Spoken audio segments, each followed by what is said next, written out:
लेकिन आज क्या हो रहा है, औरतें अपनी मर्जी से बाजार जा रही हैं और डरते सब हैं। यहाँ जितने बैठे हैं ना, कोई ऐसा नहीं होगा जो अपनी बीवी से ना डरता हो।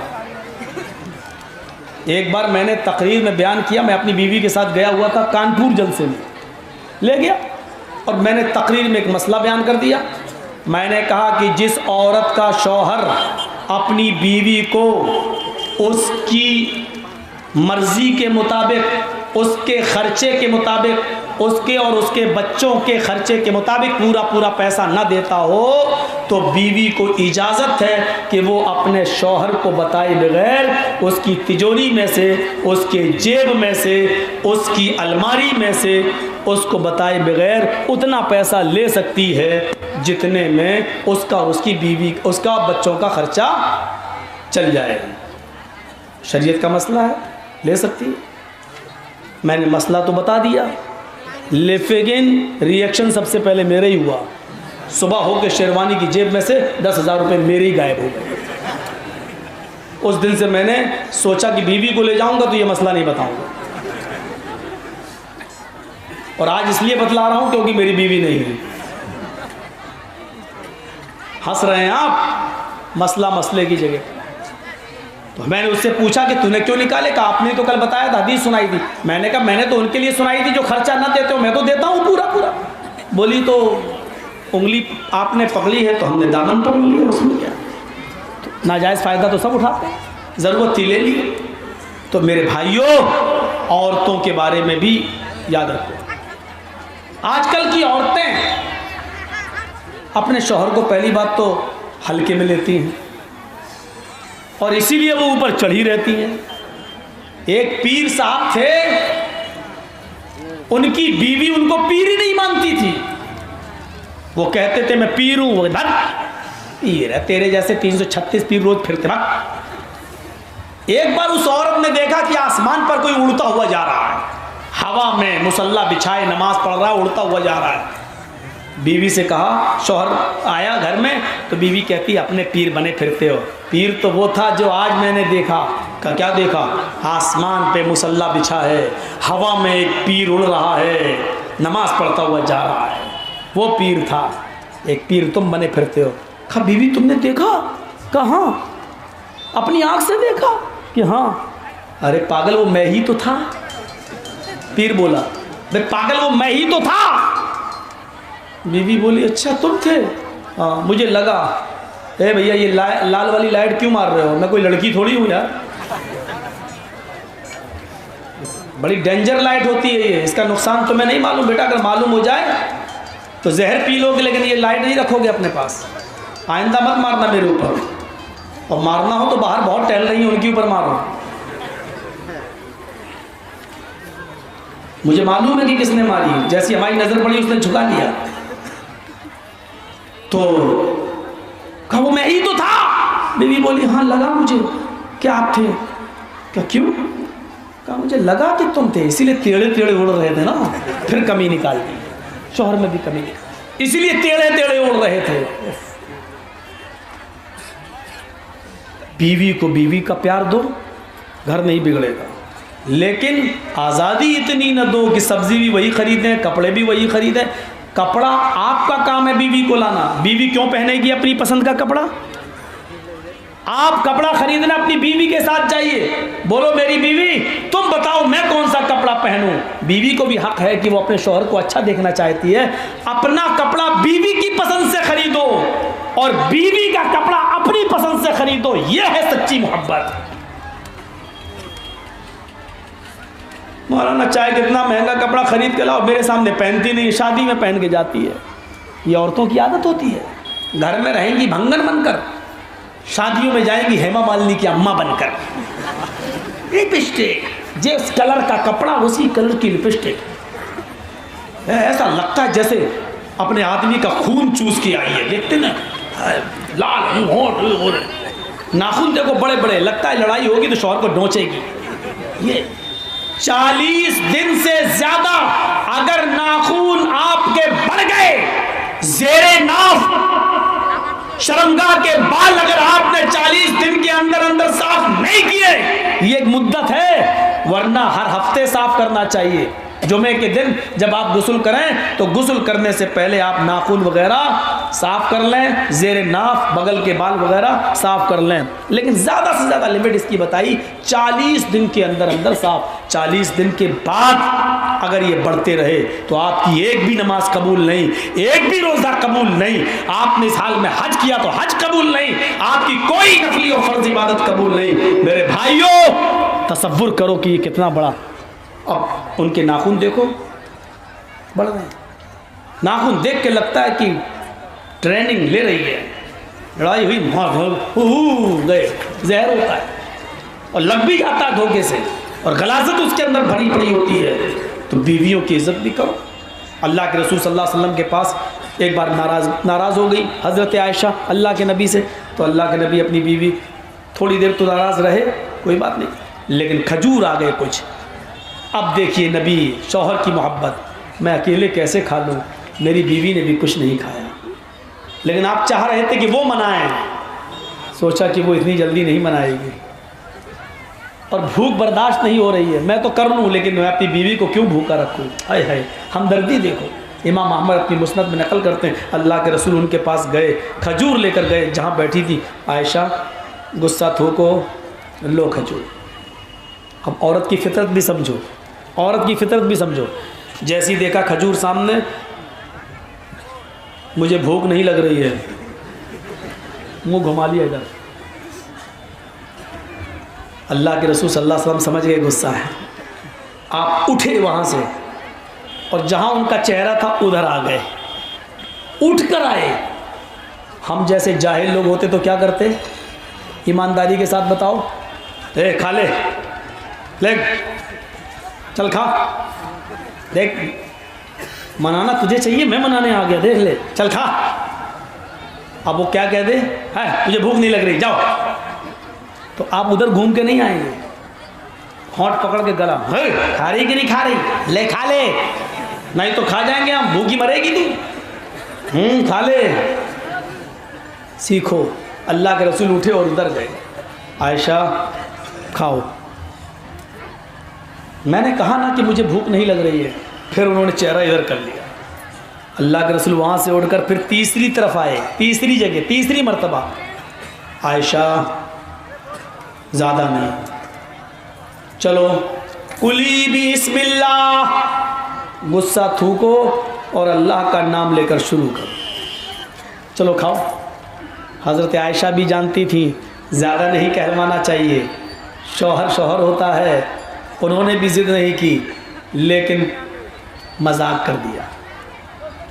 तीसरी बार जब आपने कहा चलो खाओ बिस्मिल्लाह, अल्लाह का नाम लेकर शुरू करो, तो एक खजूर उठाया और ऐसे मुंह में ले जाते हुए कह रही कुली बिस्मिल्लाह, अल्लाह का नाम लेकर खाओ। इससे पहले क्या मैं अपने बाप का नाम लेके खाती थी?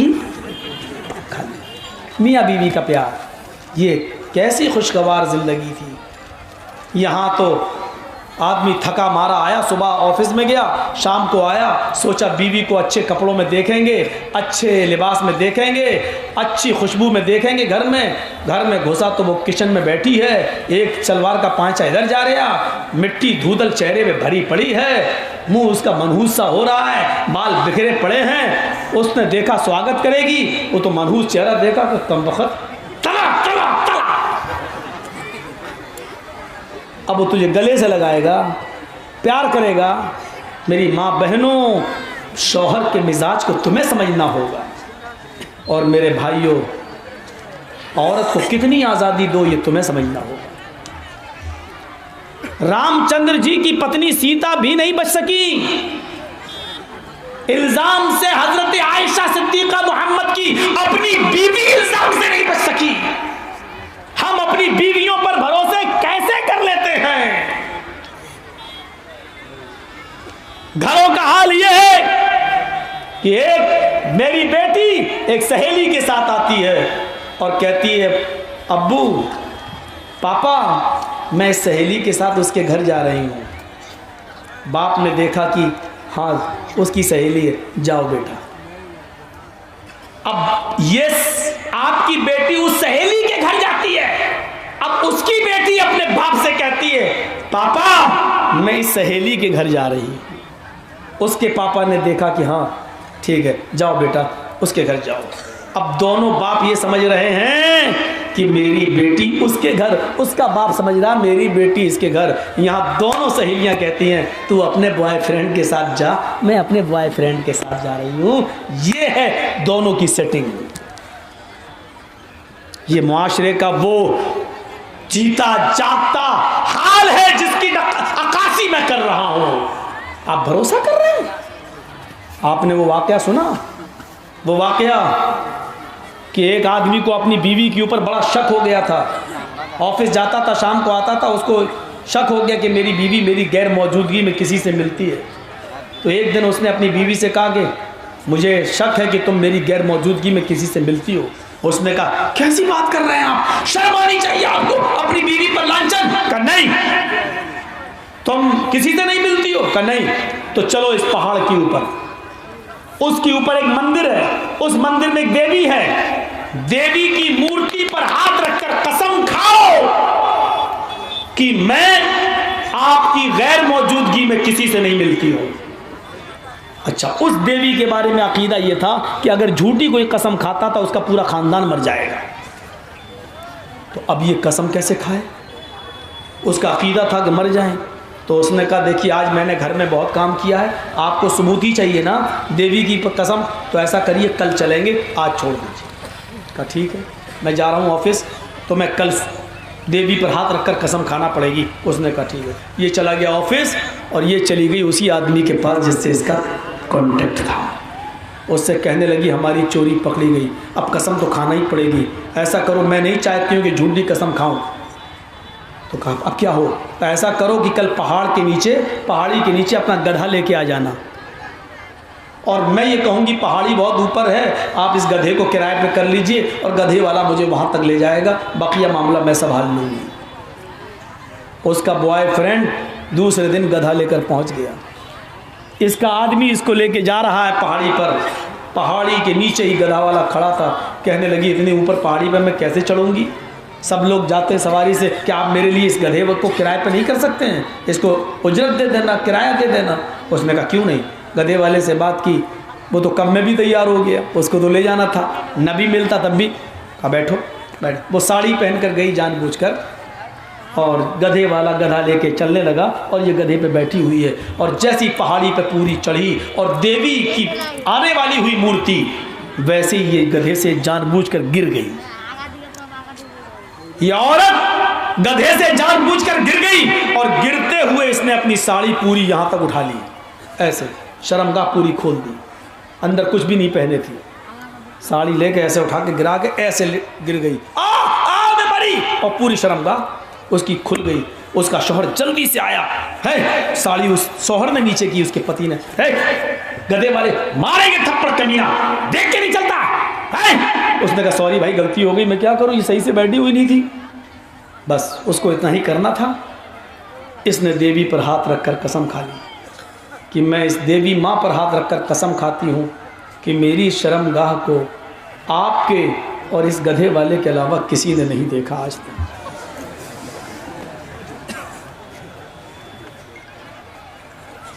आज तक मेरी शर्मगाह को आपके और इस गधे वाले के अलावा किसी ने नहीं देखा। उसने सोचा गिरते हुए आज इसने देख लिया, इसलिए बोल रही है। ठीक है, उसको भी यकीन हो गया, इसकी भी कसम हो गई, काम भी हो गया, ऑफिस में उसका जाना आना रहा, इसका घर में आना जाना रहा। औरतें कितनी माहिर होती हैं, आज सीख लो। ये सोच रही होंगी बैठी हुई कि मौलवी तो हमारे बाहर जाने के रास्ते बंद कर रहा है, करूँगा। तुम हमें बद्दुआ दो, हमें तुम्हारी बद्दुआ से डर नहीं लगता। आज जो समाज में ये जो हालात हो रहे हैं रेप के और इनकाउंटर तक नौबत पहुंच रही है, ये तुम्हारी बेपर्दगी का वो वाहिद नतीजा है, व्हाट्सएप और फेसबुक पर चलाने का नतीजा है। आज यहाँ तक नौबतें पहुंच रही हैं। एक और औरत थी, आदमी ने शादी कर ली, अल्लाह मेरी जल्दी शादी करा दो, सीधा सादा था बेचारा, शादी कर ली। अल्लाह मुझे जल्दी बेटा दे दे, मुझे बेटा देगा मैं मौलवी बनाऊंगा, हाफिज बनाऊंगा। अल्लाह ने 3 ही महीने में बेटा दे दिया। खुश है अल्लाह, मेरी सुन ली। बाहर निकला, लोगों ने कहा पागल है, सुन ली क्या सुन ली? 3 महीने में भी कोई बच्चा पैदा होता है? अरे मैंने दुआ मांगी थी अल्लाह से। अरे दुआ मांगी थी अल्लाह से तो क्या मतलब? अब दुआ मांगो अल्लाह मेरे बेटे को जवान कर दे तो कल ही कर देगा क्या? तो क्या हुआ? कहा तुम्हारी बीवी ने 3 महीने में बच्चा पैदा किया। 3 महीने में होता ही नहीं है, 9 महीने में बच्चा होता है। अच्छा 9 महीने में होता है। गया अपनी बीवी के पास, उतारी चप्पल, मारा 2-3। वो कहती क्यों मार रहे हैं, क्या बात है, गलती तो बताओ।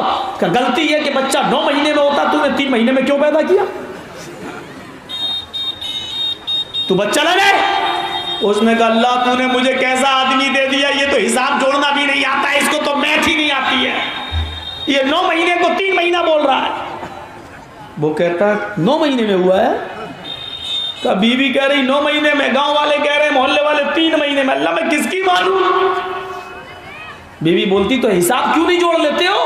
का जुड़ा हिसाब कैसे हुआ 9 महीने में? तो कहा कि बताओ मेरी शादी तुमसे हुई, उसको कितना महीना हुआ? का 3। का और तुम्हारी शादी मुझसे हुई, उसको कितना महीना हुआ?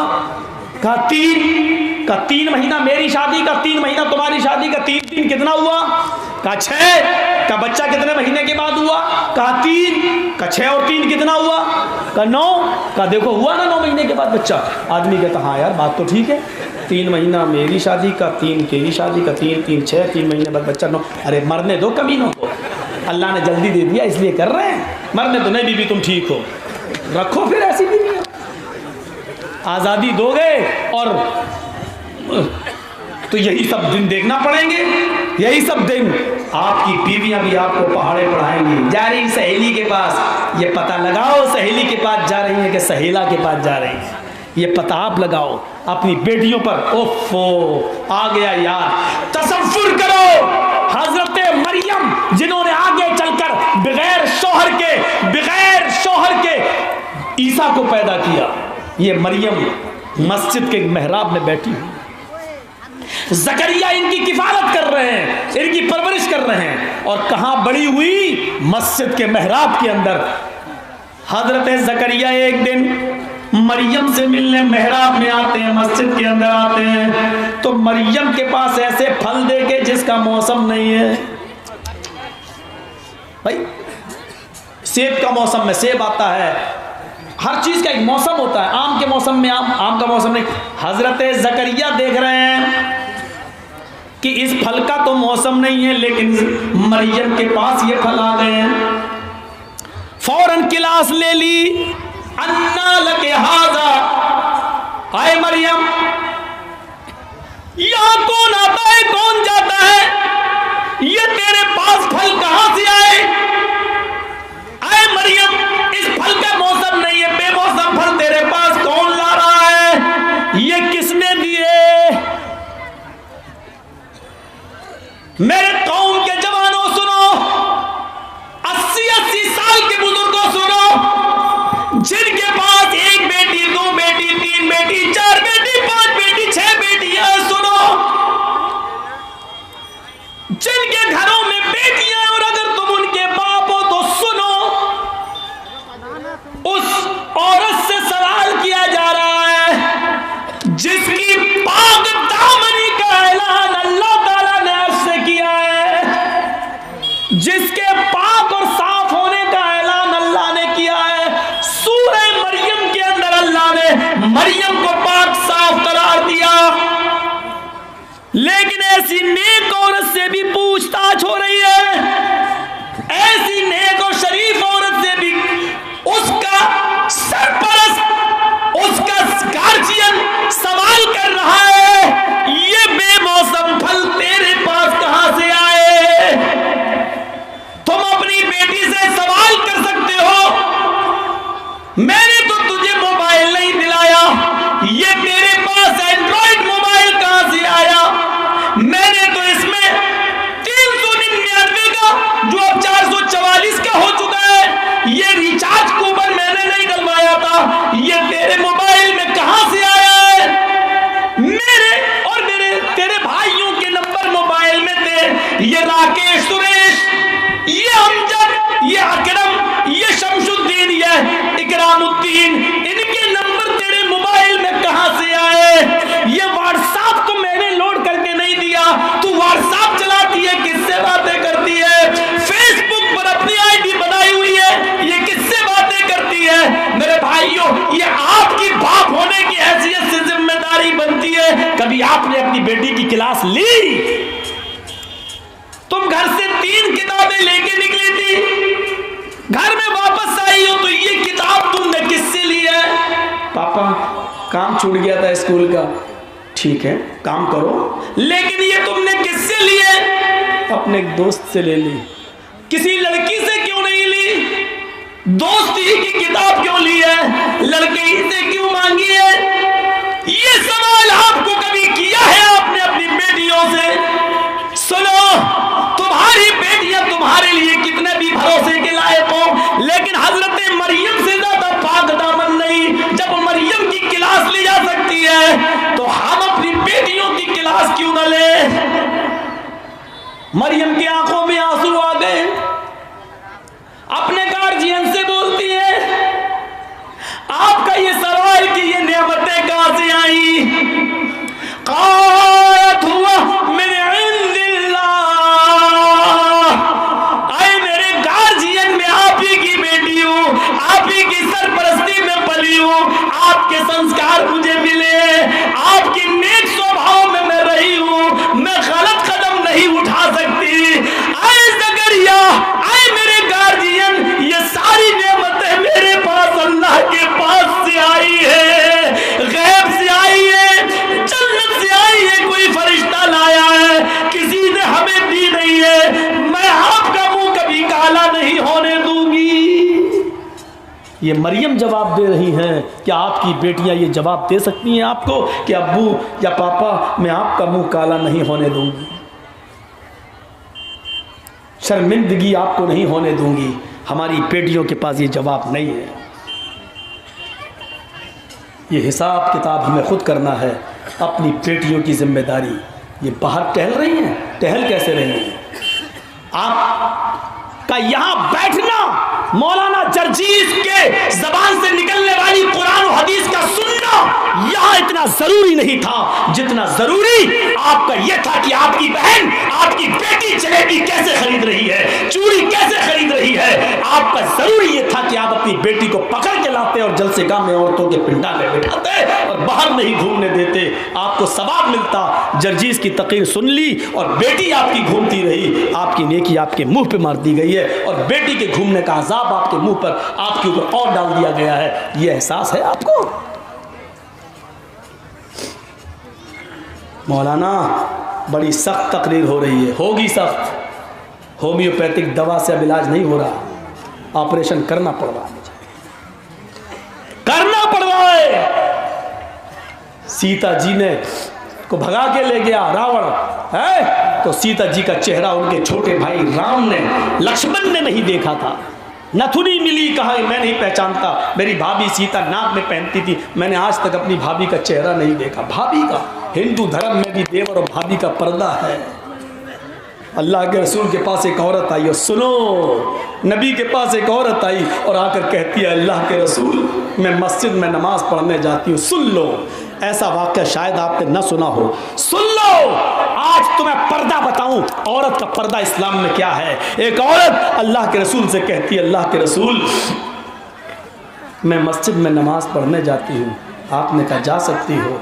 कहा अल्लाह के रसूल मैं बहुत नीचा चादर, चेहरा छिपाकर, हाथों में सॉक्स, हाथों में ग्लव्स और पैरों में सॉक्स पहनकर और चादर लंबी पहनकर, ज़मीन से घिसटती हुई चादर, यानी ज़मीन से कुछुलती हुई चादर, इतनी लंबी चादर मैं पहनती हूँ कि ज़मीन से मिट्टी को छुलती है, मैं इतनी लंबी चादर पहनकर जाती हूँ। आपने कहा बीबी चादर इतनी ही लंबी होनी चाहिए। कहा अल्लाह के रसूल कभी कभी रास्ते में गंदगी पड़ी होती है, पेशाब और पायखाना पड़ा होता है। सुनो, कभी कभी रास्ते में पेशाब और पायखाना पड़ा होता है। अरे अल्लाह के रसूल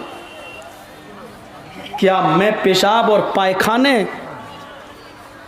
को क्रॉस करने के लिए ये पड़ा है, मैं उस को फांदना चाहती हूँ, क्रॉस करना चाहती हूँ, अगर मैं ऐसे ही निकलूँगी तो चादर में लैट्रीन या पेशाब पायखाना लग जाएगा, तो क्या मैं थोड़ी सी चादर ऊपर करके यहाँ तक इतनी, ऐसे उसने इशारा किया, इतनी चादर मैं उठा लूँ, यहाँ तक कर लूँ और गंदगी को क्रॉस करके आगे निकल जाऊँ और फिर चादर को छोड़ दूँ, तो क्या मेरे लिए ये जायज़ है?